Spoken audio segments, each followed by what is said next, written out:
Təkcə keçən il 1,4 milyard büdcə vəsaiti bu məqsədlər üçün xərclənib.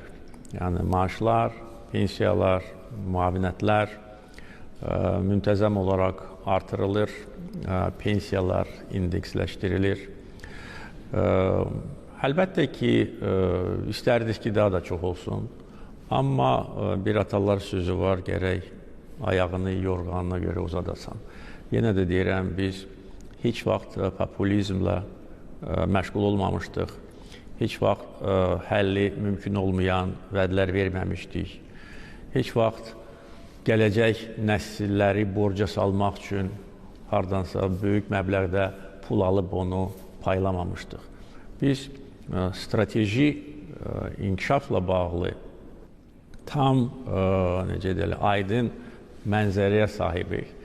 Ona görə ölkə iqtisadiyyatı inkişaf etdikcə, ölkənin valyuta ehtiyatları artdıqca, əlbəttə ki, sosial sahəyə daha da böyük vəsait ayrılacaq.